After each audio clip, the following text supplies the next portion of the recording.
So next, what we're going to talk about is, in the interest of helping fix your families and your marriages from the top down, we're going to talk about communication in marriage, which is a big issue. And I've often said that if we could communicate telepathically with our spouses, we'd be out of work. So once again, I'm glad we don't do that. I would like to cite the statistic that 97% of all marriage conflicts stem from a problem with communication. Now, I just made up that statistic, so it's probably not true, but I think it's somewhere around there. It must be true. That communication is a big deal, and it messes up a lot of marriages. Why is this such a prevalent problem? Why is communication in marriage such a big deal? Why is it such a prevalent problem? I will answer that. Because, get ready, this will come a total shock to you, but men and women are different. I know, hard to get your mind wrapped around, but that is why communication is such a big deal in marriage, because men and women are fundamentally different. Now I'm a neuropsychologist by training. That's what I do. I work with the brain. I understand the brain and how it works and stuff like that. So I will refrain myself from giving you a whole big lecture on this, but I do want to talk about the brains of men versus the brains of women. There are some well-established, irrefutable, no question about it, neurological differences in the brains of men and women. Now,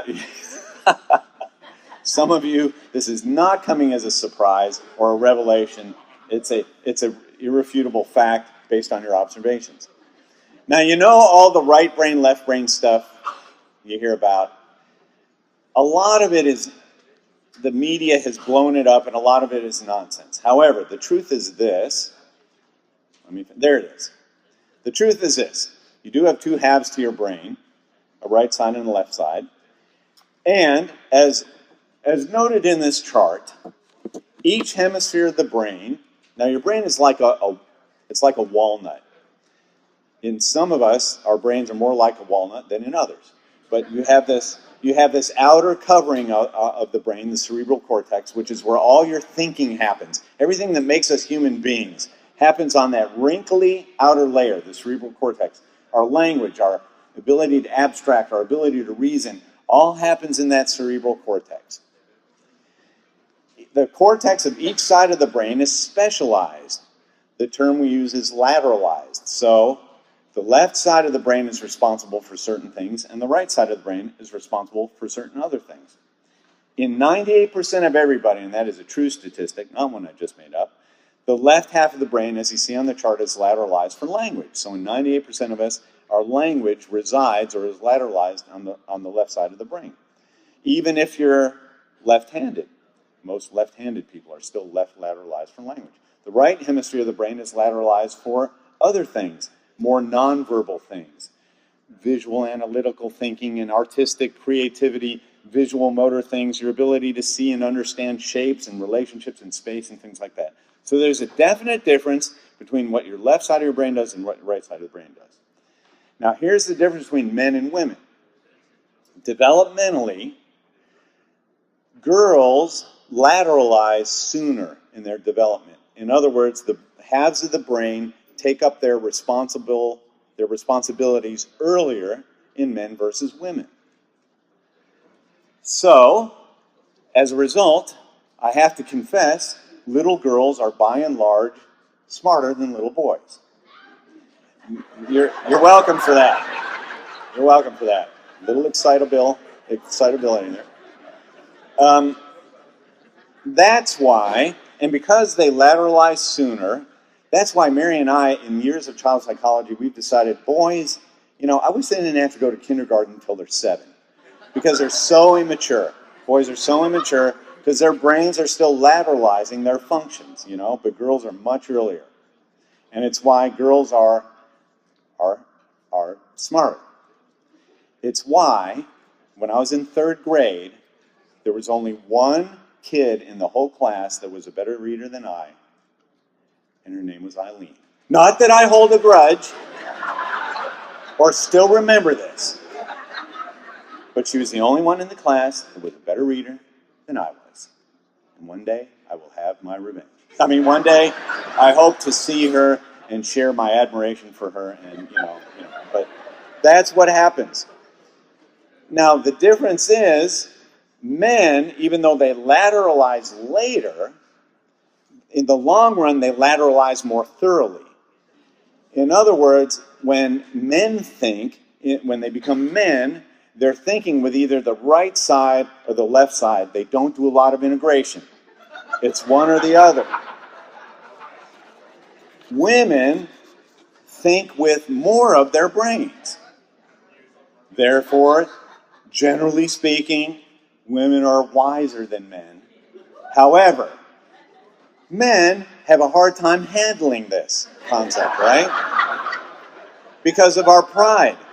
So we've made up a term to dismiss it. We call it women's intuition, right?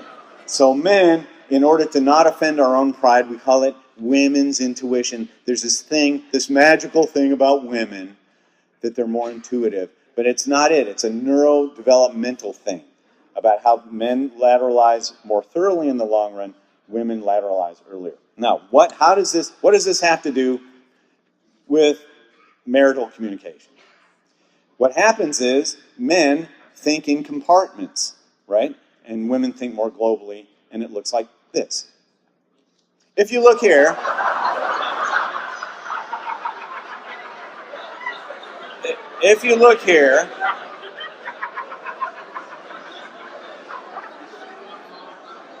you will see, I can't see these too close up.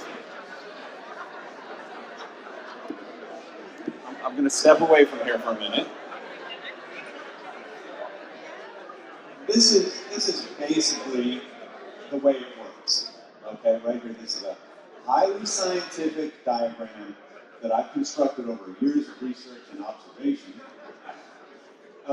Men's compartments tend to revolve around one or two things: sex and sex. Those are the two things. Men do have, however, a small area in their brain devoted to listening. That's basically microscopic in size, but it has been identified using advanced microscopy, like the electron microscope. We have found the couple of brain cells that men use to devote to listening. There is a large avoid personal questions at all costs area in men. Now, here's a thing. Now, we've got the crotch scratching area. The toilet aiming cell. Now, my wife has made it clear that this is an exaggeration of the size of the toilet aiming cell, that it's really much smaller. Domestic skills, that part of my brain is missing, is totally absent. However, the TV remote control addiction center is very large, right? There's a footnote. The listening to children cry in the middle of the night gland is not shown due to its small and underdeveloped nature. Best viewed under a microscope. I'm inclined to agree with that. Now, let's talk about the women. Large, extremely large area associated with shoe appreciation and purchasing. Not just the shoe appreciation thing, it's a purchasing thing, okay? Yes, purses, that's a person. Impulse shopping. Now, the anniversary and birthday remembering segment is extremely large. Thank goodness, because we don't even have one. Here is the sex initiator gland, which once again is extremely small. However, can be developed with practice and exercise. Here's the talking section. The talk, more talk. Gossip control center, which has to be big. And the driving skills, which is a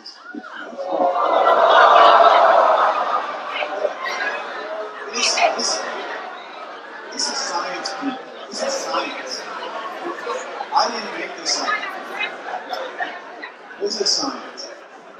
In later years, now here's one, it's the Melrose Place Memory Center, is now, we're finding the research is being replaced by it's called the Friends Memory Center. That has become, it's replaced it. Shiny things and diamonds, sense, that's what we are.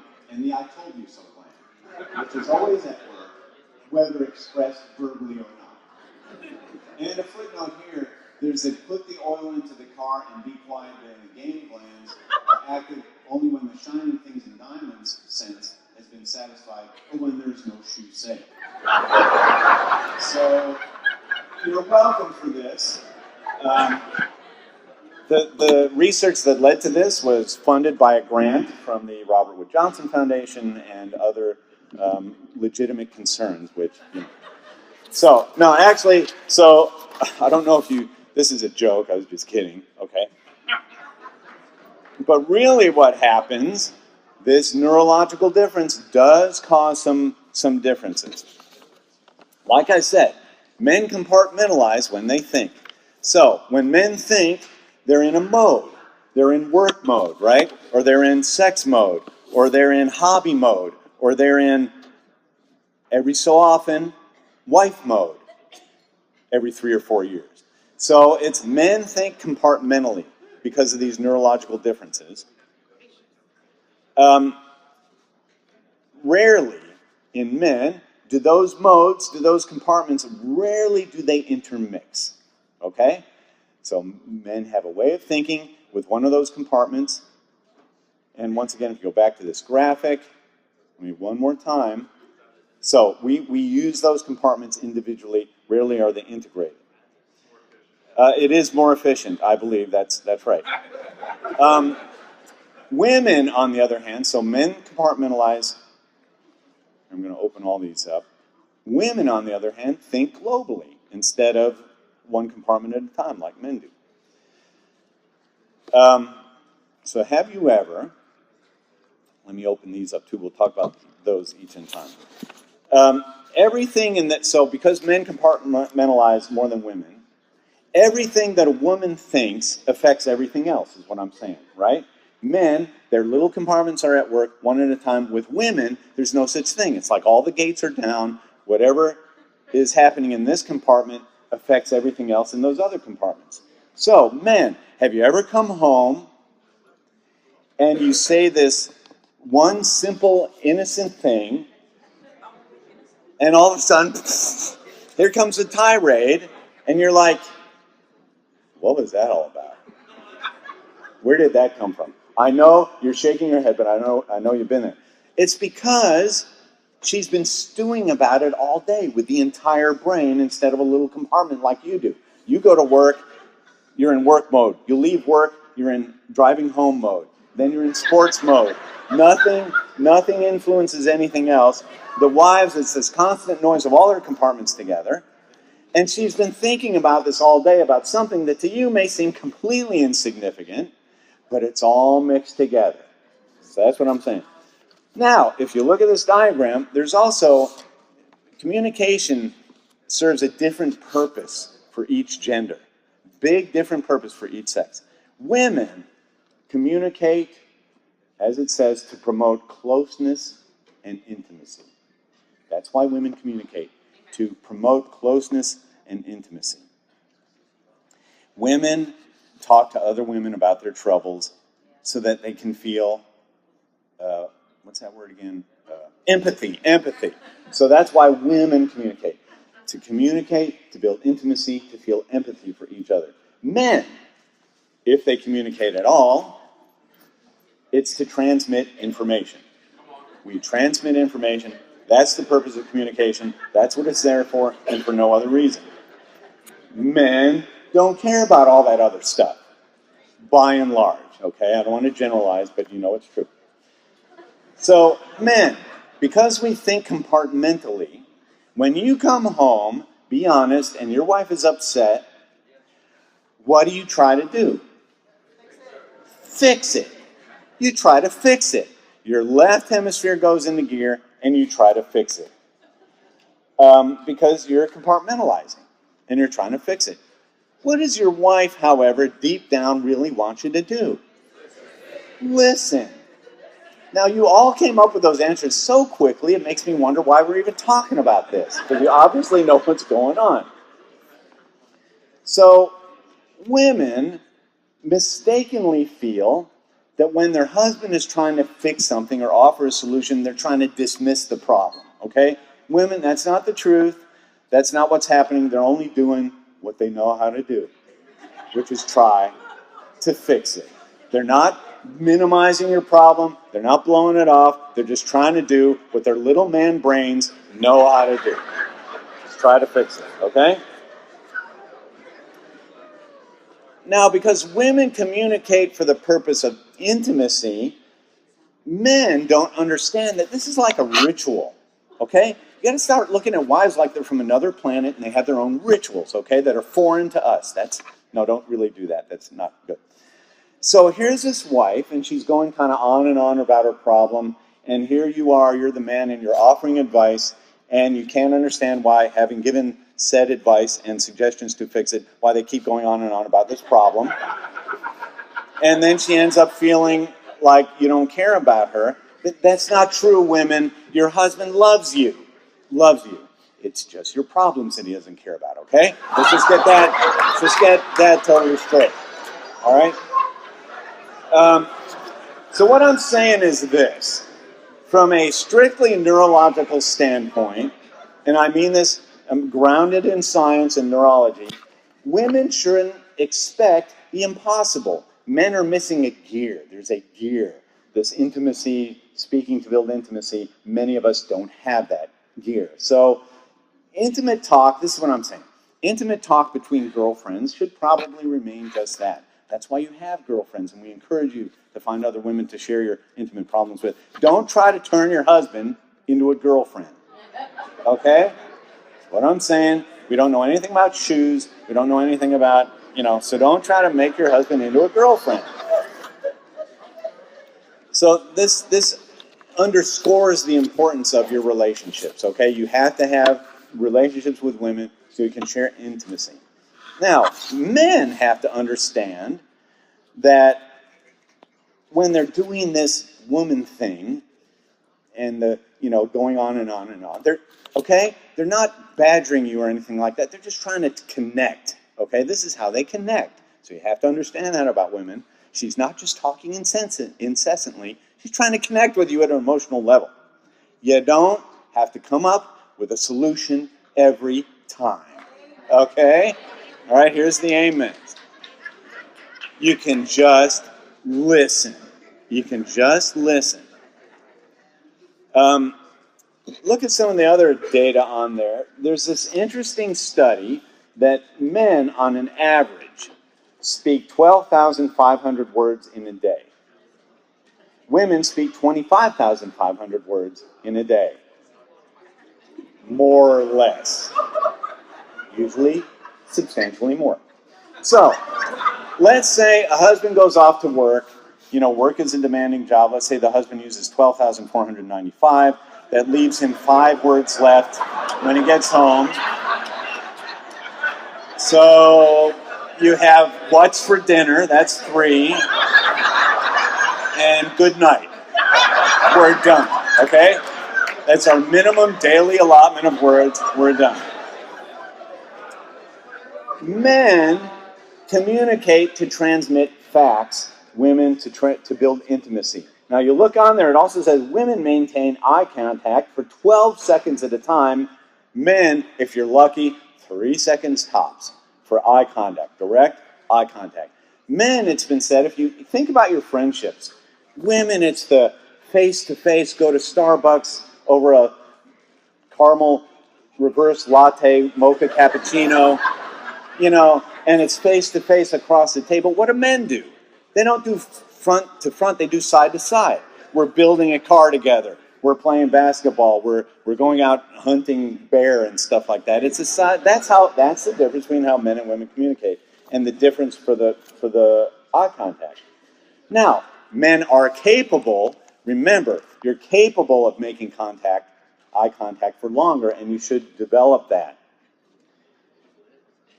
Men, I'm going to give you a hint for which you're going to be very grateful. The laws of physics dictate that there is an angle at which you can look your wife in the eye. Because the way the visual system of the brain is built, you can still see the TV.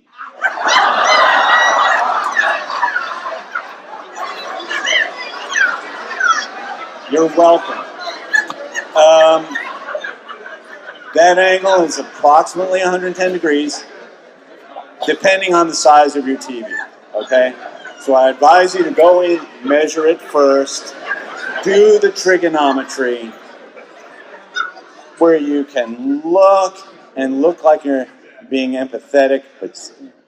So you're welcome for that. That's just, now, no, seriously, men, there is a time to shut off the TV and just listen. You can do it. You can expand your eye contact slowly from 3 to 4 seconds over the course of about a year. Then the next year you go from 4 to 5 seconds. It can be done.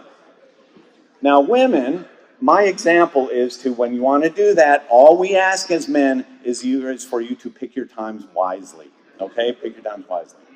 My wife, God bless her, we've worked together. We've literally worked together for all the years that we've been married. We were in practice together. Even before we were in private practice, we worked at the same place. We've always worked together. When she does kind of compartmentalize at work. So we've gone to lunch together every day for 30-something years. When we're there, so it's a cost of about $400 a month. So we've invested a lot of money into this, going to lunch every day. No, anyway, so we really enjoy it. But when she's at work, she's so into work, it's hard for me to get her to talk about to talk about other stuff. So I really try. It's when she gets home and relaxes and she can't go to work, that's when she starts talking. When I'm really tired and I'm about to fall asleep. So we're sitting there watching TV, and just when some important piece of dialogue, well, honey, did you see did you know that the kids, and I'm like, hang on, thank goodness for rewind, it's a gift from God. Now, let me commend my wife.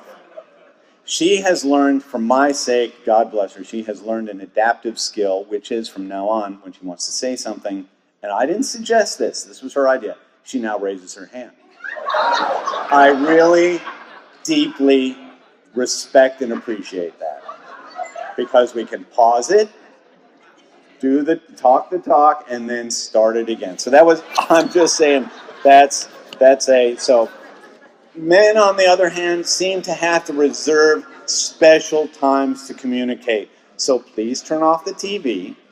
We used to, I don't know if we're going to talk about this later, the cookie thing. We used to have this ritual when the kids were, okay.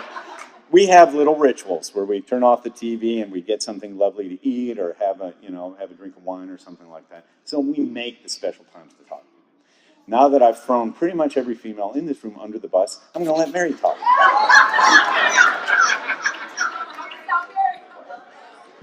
The raising the hand thing, I went to 12 years of Catholic school with nuns. I know how to raise my hand, all right? So it just came back to me that might work. Now that you've seen the Michael Shapiro show, we have to talk about serious stuff, all right? In addition to these neurological differences that Michael talked about, we are also significantly affected by our past in the way that we communicate with each other. Think about the home that you grew up in when you were a child. How do people communicate to each other? What tone of voice did they use? What words did they use? With little kids have they start talking around 2 or 3 if everything is going right. And by the age of 5, they have most of their functional communication skills by the age of 5. Now where do you think you get that from? You get that from mom and dad and aunt and uncle and brother and sister and whoever you grew up in the home with. On top of that, there is what psychologists call the internal working models of attachment that you develop in early childhood. And what that's talking about is the way that people, significant people in your life, affected you when you were a young child. That's the way you expect to be treated by people throughout your entire lifespan. How frightening is that, right? That's pretty scary, you know. So we come into marriages with two different sets of those things, two totally and completely different sets of those things. And you can't do the mind reading thing. Well, he should know that hurt my feelings, right? I mean, we're two psychologists married to each other. We don't have a clue, all right? If we haven't talked about it, we don't have a clue. There is no, well, he should know or she should know. Because you're coming at this thing with two entirely different paths. Does that make sense? If you haven't talked about it, your spouse doesn't know about it, all right? If you haven't verbally communicated it in a way that they understand, then your spouse doesn't know about it. You know, I think about Michael's and my family, and I'm going to talk about this in a minute, but, you know, my dad was East Tennessee. He was an electrical and mechanical engineer. You know, that's what he thought. You know, so the communication was pretty concrete in our house, you know, pretty concrete. My mother was a little bit better at things, but we didn't talk about our feelings, and especially if it was a negative feeling, you just didn't talk about it, you know. Maybe someone, like I said, we were really good at holding resentments, and maybe 10 years later, someone would tell you about it, you know, usually a cousin or something, you know, but there was no direct communication. When I got married to Michael, he would get on the phone with one of his sisters and go, I am so upset with you. You know what you said last week when we were on the phone? And I'm like, you know, in my family, if somebody's talking like that, there's going to be a rifle involved. All right? So two totally different ways of communicating with each other. You've got to talk with each other about those differences if you haven't. You've got to sit down and talk with each other about, this is the way things were communicated in my home. This is the way we handled anger in my home. This is what people did when people's feelings got hurt in my home. And you've got to communicate that with your spouse so you know a little bit about where you're coming from. Let's talk about just a couple of special situations. If you grew up in a family where someone had substance abuse, alcoholism, you may have learned to totally avoid or deny problems. You know, the proverbial elephant in the living room, right? We're not going to talk about what's actually going on here. You know, that's the way you came up. That's what happens in those families. You know, you may have learned to keep peace at any price so you didn't upset somebody so that they would go drink or use. Or you may have learned to communicate everything through anger because that's the only time you were heard, right? Okay? If you grew up in a family where someone had a significant psychiatric problem, an emotional problem, you may have grown up thinking emotions are dangerous. You know, mom has schizophrenia, and so we don't talk. When I'm upset, I don't tell mom about it, okay? I don't tell mom about it because her feelings are so big. My feelings don't really count, you know? So you may just stuff everything and keep everything quiet. You may have to learn how to communicate your feelings. If you grew up in a family with divorce, you may have grown up thinking, we can't have a fight because it can't be resolved. Somebody's going to walk out if we have a fight. There's a very frightening book, and I can't recall the author. I meant to look it up on my phone, but I didn't this morning. There's a very frightening book called The Unexpected Legacy of Divorce. And it was a psychologist that looked at kids whose parents divorced, and it's a longitudinal study. She studied these kids for 25 years. So she studied them through elementary school and through high school and through college, and they seemed to do about as well as their peers who did not have divorce in their homes were doing up through that time. But then when they got into adulthood and they started having relationships, getting married, that's where she saw the problems. You know, because literally they thought, if we get in a fight, it's the end of things. That's the end of things. So, you know, they either wouldn't fight at all, or if they did fight, they were very quick to jump to separating and leaving their spouses.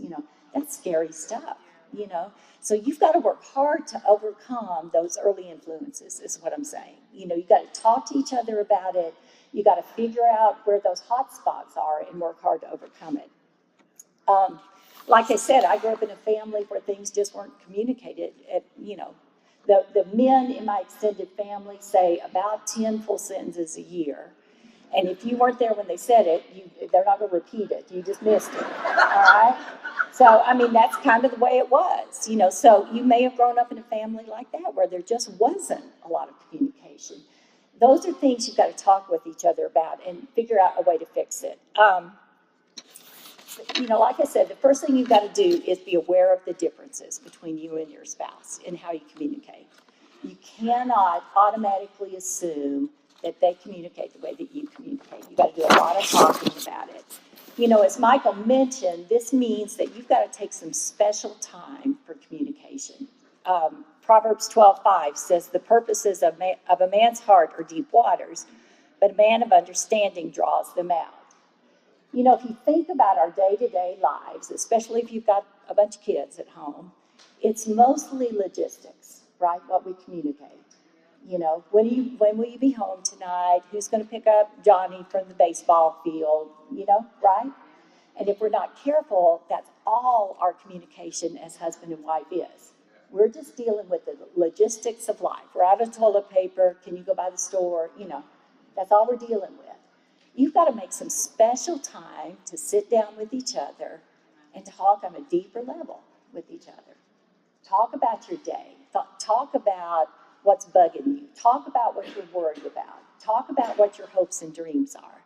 Michael alluded to when we got married, I was 28, had some medical problems. Anyway, we started having kids right off the bat because of all that. So in the first 5 years of our marriage, we had 3 little kids. So we had this house full of kids all the time, One thing we're very strict about is bedtime. When you've got that many little kids, everybody goes to bed at some point or somebody's going to die, So we would put the kids in bed, and we kept Pepperidge Farm, right? Pepperidge Farm cookies up in his shelf that the kids couldn't reach. They eventually got big enough to figure out where they were, but, And as soon as the kids went to bed, now this is in our younger days before we were old and couldn't sleep, but we made a pot of coffee, and we got the Pepperidge Farm cookies, and we sat down and we talked for 30 minutes about our day.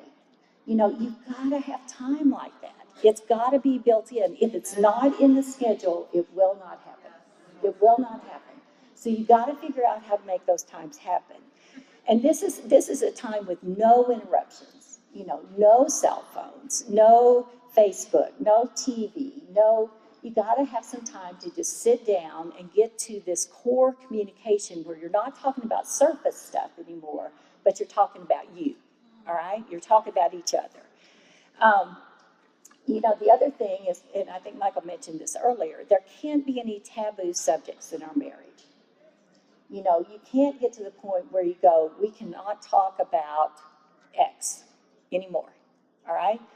When you hit those taboo subjects, that's when you go get help from somebody else. That's when you call up the couple on your hotline and say, we got to come over because we're up against the wall on this one, and you got to help us sort through X, whatever X is, But it's got to be resolved. You've got to work it through until it's resolved. Proverbs 12:15, the way of a man or a woman seems right to him, but a wise man listens to advice. Amen to that, all right? We need other people to help us with those hot spots. The last thing is make it fun to communicate with each other. I know that all this sounds like a lot of work, but it can be a lot of fun. Michael, as you can tell probably by this time in the day, comes up with some very interesting topics of conversation, as you can imagine. If you didn't look like you, what actress would you rather look like? Just crazy stuff. But the fact is, if you've been married 2 weeks or you've been married 80 years, there's still a bunch of stuff you don't know about your spouse. Figure out ways to start talking about stuff. to start talking with each other about things that really matter.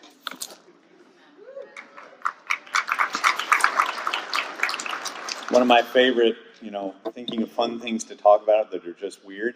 I once asked Mary, who do you think, because I'm really into cartoons, who do you think is the most attractive animated female in all of cartoondom? Now, this was wise because really it's not like lusting. They're a series of rapidly changing pictures to give the illusion of motion. So, I'm still going with Betty Rubble or Jane Jetson. If anyone wants to refute that, you're welcome to, but it's just one of those things, So usually Mary will say, oh, well, if you like her so much, give her a call. We'll find out what her phone number is, okay? I'm just saying, think of something creative and fun, and you can talk about that. Now, to be serious, let's talk about a special area of communication that's extremely detrimental to marriages, and that's anger. Now, we're revisiting the anger thing because do you realize that the way you communicate, if you have kids in the house, the way you communicate with each other as husband and wife sets an atmosphere, the whole tone of the household. The whole tone of the household is set by the way you and your spouse communicate. If you usually communicate in anger, that's the atmosphere of the household. And you're raising kids in an atmosphere of anger. So we have to understand that there is no force on this earth more powerful than words. Knives and bullets, they hurt the body, but there is nothing that can wound an ego more than words. They're extremely potent. That's why the Bible, Proverbs 25, says the word, even a gentle word can break a bone. We've got to be careful with our words. There's nothing, I say that the most fragile thing on the planet is the human psyche. The human ego is more fragile than an eggshell or a piece of glass, and it can be wounded so easily. And you're going to hear things from your kids years later where they say, Mom or Dad, do you remember when you said this? No, I don't remember that. That was, in the heat of anger 20 years ago, but they remember it. It had a powerful effect on them. I'm like, so actually, literally, our 32-year-old asked me the other day, Dad, do you remember being angry that day, that she described the situation? I'm like, no, I have no clue what you're talking about. I was a great father, but things have a powerful effect, words. Now, what makes people angry? You got to think about this. Jesus got angry. But you know what? Only two things made Jesus angry. When people were mistreating God or when people were mistreating each other. Those are the only two occasions that Jesus got angry. When he thought people were disrespecting God or being mean to or disrespecting each other. When it came to people assaulting him with words, he never got angry. Only under those two conditions. So I submit that when we get angry at home, it's for a selfish reason. That's usually why we get angry. Someone's not acting the way we want them to, or someone's making life inconvenient for us. Pick that thing up because the house is a mess. Do that or do this because it's turn that TV down because it's making my life inconvenient. Usually when we're mad, it's for a completely selfish reason. We don't get angry and indignant over the sin in the world and the way people mistreat each other or the hypocrisy or the way, that's, what I'm saying? So the reasons we get mad are distinctly different from the reasons Jesus got mad. And then that's how we rationalize it. Well, the only reason, if they'd act right, I wouldn't have to get mad.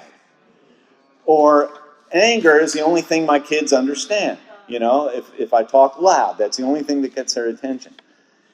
But know this, if you're angry, I've figured out, can only cause three reactions. When you react in anger, when you say something in anger, either, number one, this pertains mostly to kids, the person obeys and does what you say, but does it resentfully and out of fear. The other thing is, and this is common in teens, the person, if you say something in anger, they'll just shut down. That's a teen thing, right? They tend to be less fearful as teens, so they just shut down. I tell people, when I'm working with adolescents in the office, I tell their parents, your teenager has a valve in his or her head. As soon as you start getting angry, that valve shuts off, and the kid says, see, my mom's insane. That's why I don't do what she says. She gets angry and blows up, I'm done. I'm done. They shut off, that valve closes and they shut off. Then they use that as vindication. I would be more obedient if my mom wasn't such or my dad wasn't such an angry dictator. So we have to work on parents, take the high road. Don't react in anger, or don't give your kid an excuse to bludgeon you with when you want to get them to do something. Or the worst case scenario is when you're angry, you're greeted with anger in return. Then you get angrier, and they get angrier, and the whole thing escalates, sometimes to the point of physical, where it gets physical, and you don't want to go there. That's why, write this down again, Ephesians 4:31 and 32. Please read that. It says, get rid of all bitterness, rage, and anger. Forgive and be compassionate, because that's what Christ did for you. We've got to help each other control our rage when we get angry.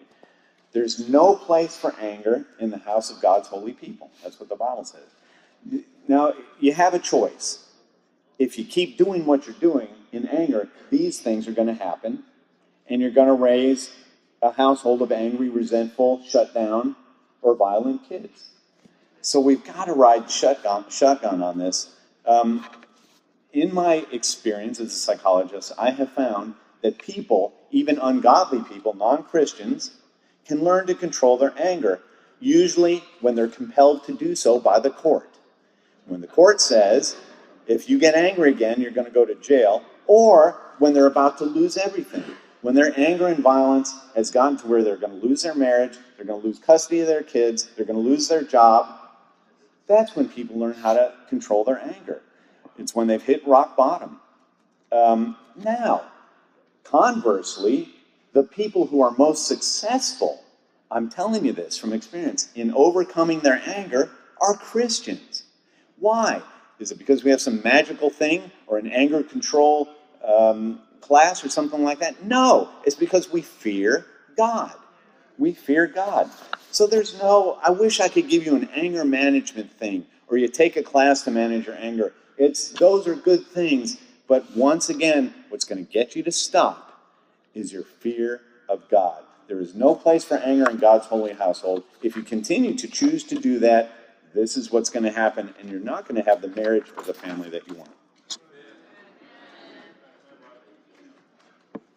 All right, let me lay a little psychological research on you guys. There is a psychologist, I forget where he is, but by the name of John Gottman, that has done some of the best research in the area of communication between spouses. He has a thing called the Gottman Institute. I think his wife works with him.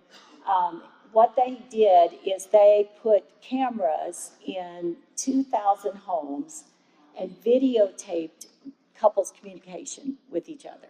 All right, so he's got a good bit of research behind him. And if you're interested in any of this, you can just Google Gottman. It all comes up online. He's got a bunch of stuff he'd love to sell you, But there's some stuff, that you can just look at on the computer as well.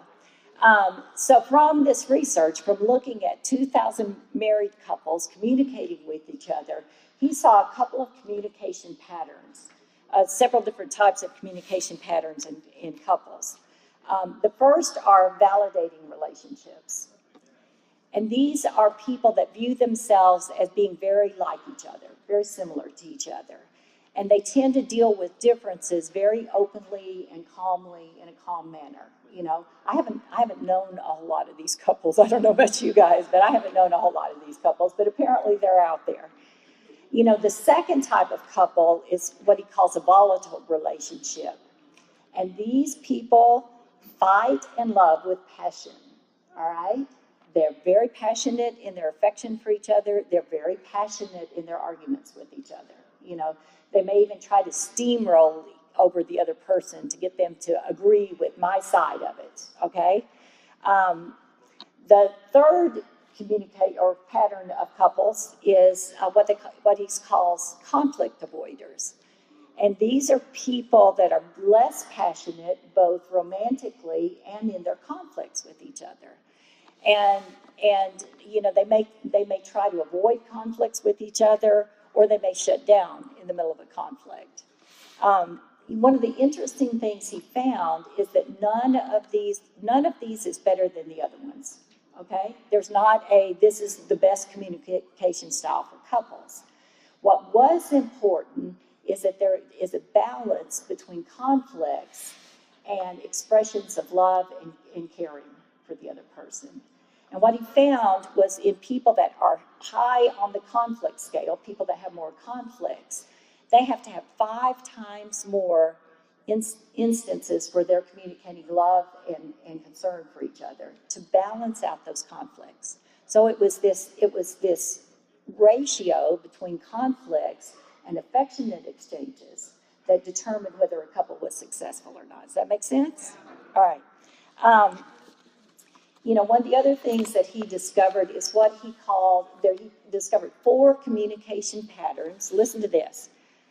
That predict the end of a relationship or a marriage with 90% accuracy if it's not dealt with. 4 patterns of communication that will destroy your marriage. Okay, that's what he's saying. He calls them the 4 horsemen. So the first one, are you going to put this up? All right. The first of the 4 horsemen is criticism. What he found is there's a difference between being critical of your partner and making a complaint. All right, bringing up a problem. Critical is you are so lazy. You never do what I ask you to do. You're so lazy. You're such a lazy person. That attacks the person's character. All right, that's not addressing a problem. What he has recommended to these couples is they use what he calls I statements instead. An I statement has three parts to it. I think Michael's going to talk a little bit more about this later. The first part of an I statement is you own your feeling, and you express your feeling. I feel blank, all right? The second part of it is you say to your spouse what they are doing that contributes to that feeling. I feel upset when you don't help me when I ask you to help me, okay? And the third part of the statement is you suggest something that would improve the situation. Okay, so an I statement would be instead of you're so lazy, you never do what I say, you say I'm upset because you didn't help me with this chore and I would like for you to stop watching TV and come help me load the car. Okay, that's an I statement. That reduces the level of criticism. Does that make sense? Is this making sense? Okay. The second of the 4 horsemen is contempt. And this is treating your spouse in a way that derides them, all right? It is sarcasm. It is rolling the eyes. It is name-calling. It is, you understand, get the tone of that? A contempt statement would be, well, you think you had a bad day. I wish I'd married somebody with some backbone, all right? Very detrimental to a relationship. The antidote for contempt is for the couple to learn to express things with respect and appreciation. I know you had a hard day with the kids. I understand that. I had a really hard day at work too. What can I do to help you? Okay, that's different. The third of the 4 horsemen is defensiveness. And this is when one partner refuses to accept any responsibility for the problem and often turns it back on the partner that brought up the problem. I was too busy to help you with that today. You should have done it yesterday. Okay, that's a defensive statement. I have no part in this problem. It's all on you. That's a defensive statement. The antidote to defensiveness is for each partner to accept some responsibility for whatever the problem is. Again, I'm so sorry. I was so busy at work today that I forgot to take the trash out. Let me get up and help you do it now. Okay? That's the antidote for defensiveness. One of the most detrimental of the 4 horsemen is what he calls stonewalling. And stonewalling is when one partner, you're in a conflict, and one partner becomes so physiologically aroused and emotionally overwhelmed that they just shut down. They shut down. They may even physically leave, okay? I was a master at stonewalling before I became a Christian. A master at it. That's what I did. You know, Michael would start a fight with me. I would literally leave the room. You know, we had to have a talk one time. You can't leave the room when we're having a fight. You know, sounds silly, but that's the way I was built. All right, that's the way I grew up. The antidote to stonewalling is you take a break in the conflict. You take a break that you both have agreed on. Gottman recommends at least 20 minutes for that spouse that is physiologically and emotionally overwhelmed. They do something to calm themselves down. Now, what they don't do is go in the bedroom and rehearse their part of the argument, okay? That's not calming. It's not self-soothing. They do something to self-soothe and to bring this level of physiological arousal down. So you read your Bible, you pray, you call your hotline people and talk to them, you listen to music, you know, whatever is going to help you calm down enough that you can go back and finish the argument. You know, when I was working on this stonewalling thing, when I was first working on it, you know, what Michael would do sometimes is say, "Are you mad at me?" And I would say, "Yes, but I can't talk about it right now." You know, that was an improvement in our relationship, a big improvement, because he knew eventually I was going to work it out. You know, I would go get myself together. A lot of times, you know, I call the sister that studied the Bible with me, and we'd talk about it first, and I would figure out how to express it, you know, and then I would go back and we'd have a fight, you know, a much more productive fight, okay? So if you're a stonewaller, you got to figure out what is going to help you to get there, all right? What's going to help you to get there so that you can stop just disengaging from your spouse and you can start dealing with the problem. You know, it's all how you frame it. Mary eventually developed this habit where she said, because, you know, she didn't want to give vent to her anger, so she would say, "Yes, I'm mad, but it doesn't have anything to do with you, and I'm not ready to talk about it right now." As soon as I, in my male brain, heard it doesn't have to do with you, I'm like, "Oh, okay, good. It's fine. You take all the time you want, honey. Work it through. I'm there for you," you know.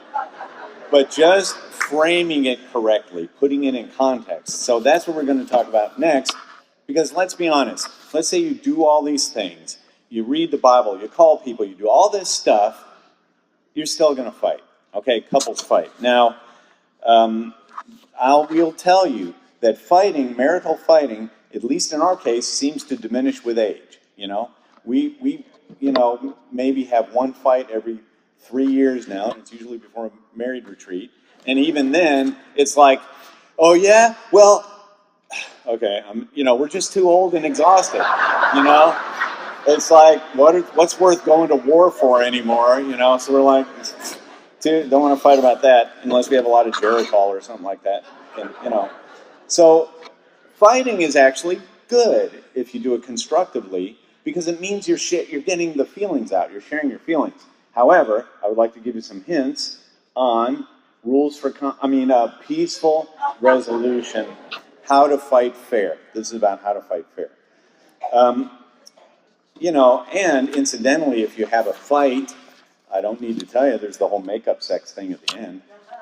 So don't start a fight just for the sake of that, but I'm just saying, it's something to look forward to in the middle of the fight, Okay. Now, first rule is, you should never provoke a fight for the sake of fighting, but you have to understand that spouses, each one of you might have a different threshold for what you fight about, or a different willingness to fight. We found this out early in our marriage. Mary could repress something she's angry about for pretty much ever. She could stuff it back in there.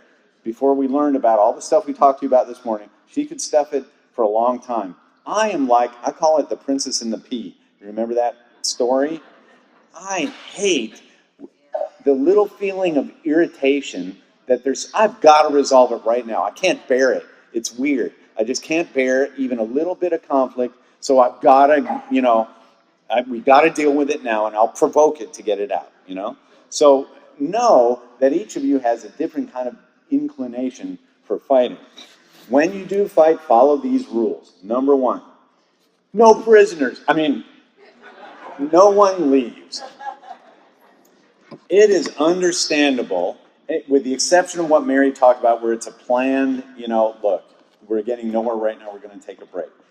Aside from that, short of that, no one leaves. It's understandable that you get so mad, you just can't be in the same room as this person. Let's be honest. You're so mad, you're afraid you're going to do something. But I used to leave when we first got married. When I would walk out in a fight, it was in a manipulative, immature way. My thinking was this. This was in our first months of marriage. Well, this is what I'm going to do. I'm going to storm out of here, and I'm going to stay gone, and then she's going to long for me to come back. And then she'll start missing me so much that she will rethink the error of her ways. And by the time I come back, she'll throw herself at my feet and apologize wherever it is she's done. I did not know Mary very well, obviously, then. Because this woman, that is the so very opposite way. So we were living in upstate New York at the time where it's really cold. So I'd be out there, I hope she's feeling sorry now, and I'm like, So that never worked. So what I do, plus the other thing is when you're alone like that, when you walk out, it's rarely productive. You're just pacing around getting angrier and angrier and angrier, right? Or you're, like Mary said, you're constructing your arguments more accurately instead of calming down. So every minute you're gone is another minute that this thing has gone unresolved. So you make it a rule, no one leaves. Unless it's the stonewalling thing, I'm just exhausted. Short of that, no one leaves.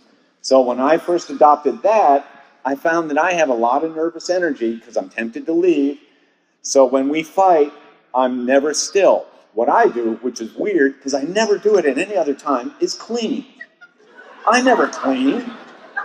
But when we're fighting and I'm trying not to leave, I start putting away my underwear and folding towels, I don't know why.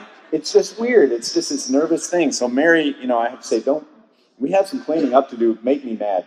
Maybe that'll help.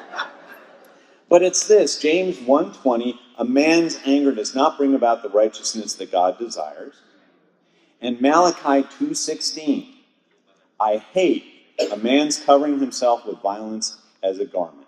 So you don't walk out. You stay until it's resolved. Now here's some more suggestions how to resolve it. When you're fighting, the worst words you can use are absolute words. Those are you never, you always, words like that. Think about that. Those of you who are psychologists know about cognitive behavior therapy, where we teach people those thoughts. When you have a thought like that, it's not real, Really. Does that spouse always do that? Does that spouse really never do that? It's rarely true. You just use those extreme words in an inflammatory way, don't you? It's the bomb you're throwing over the wall, right? You never, you always, I never get to, I always have to. Those are extreme words that are not true and are usually just inflammatory. And with me, the hardest thing is the sarcasm thing. You may find this hard to believe, but I can be sarcastic at times, but I'll use it like a weapon, and it's a very painful. I've gotten in trouble so many times for my sarcastic, expression of anger. It's wrapping a brick in velvet. It's trying to be funny to take the sharp ends off the brick, but it doesn't work because there's still a brick under there that hurts when you throw it. So when I'm saying no absolute words, express your anger, but do it with respect. Do it with respect. Let's go back to this I word thing. Oh, wait. Okay, let's go. Let's reverse that. Let me talk more about that I statement. Once again, the I statement is just framing it with the way you feel. Instead of saying, you didn't put away the clothes. I'm mad at you because you didn't put away the clothes. You say, when you don't put away the clothes, I feel frustrated. Now, here's the rule, men. You can't or women, maybe it's both of us, you can't use the I statement like this. You know, honey, when you're a big jerk, I feel frustrated. I have trouble when you're an idiot. That's not what we're talking about, okay?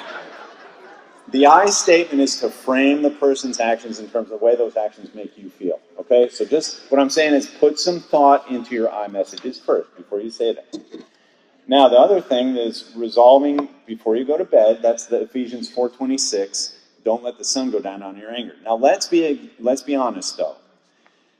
That's the ideal. Don't give the devil a foothold. Make sure everything's resolved before you go to bed. However, sometimes it just doesn't happen. The issue is too complicated. We can't get hold of so-and-so on the phone. But here's what you do. No sleeping apart. You call a truce. You put up the white flag and you say, we're going to table this right now. I'm too exhausted. I have a headache. I feel like we're getting angry. We're going to call a truce. We're not going to go, no sleeping on the couch, no going out with the dog, sleeping in the doghouse. We're going to call a truce and we'll resume this tomorrow. So that's a good, it's kind of self-explanatory. You're just agreeing to address this later again. Another hint I mentioned before is this listening for the germ of truth in the middle of the tirade. Now that goes for women as well as men. Try to find the one thing you can repent of in the argument. And then lastly, active listening. This is a thing that psychologists have managed to make a lot of money on, active listening. You've heard it, you've seen it on movies. It's when the psychologist, when the person says something, and the psychologist says, now, let me get this straight. What I hear you saying is, which on one hand is a way to nurse more time out of the hour so we can charge more. But on the other hand is actually a really good tool, because you're making sure you understand the issue, not just filtered with your own mind and your own impressions. So active listening means, okay, let me get this straight, honey. You're saying that you need this, you need me to do this, or I'm not doing that. So that's what active listening is. Now, it's checking to make sure you understand what the person's trying to say. Now, a good way to enforce that is this 3-minute rule. It's what we call a 3-minute rule. If you have to do this, this is a really good thing.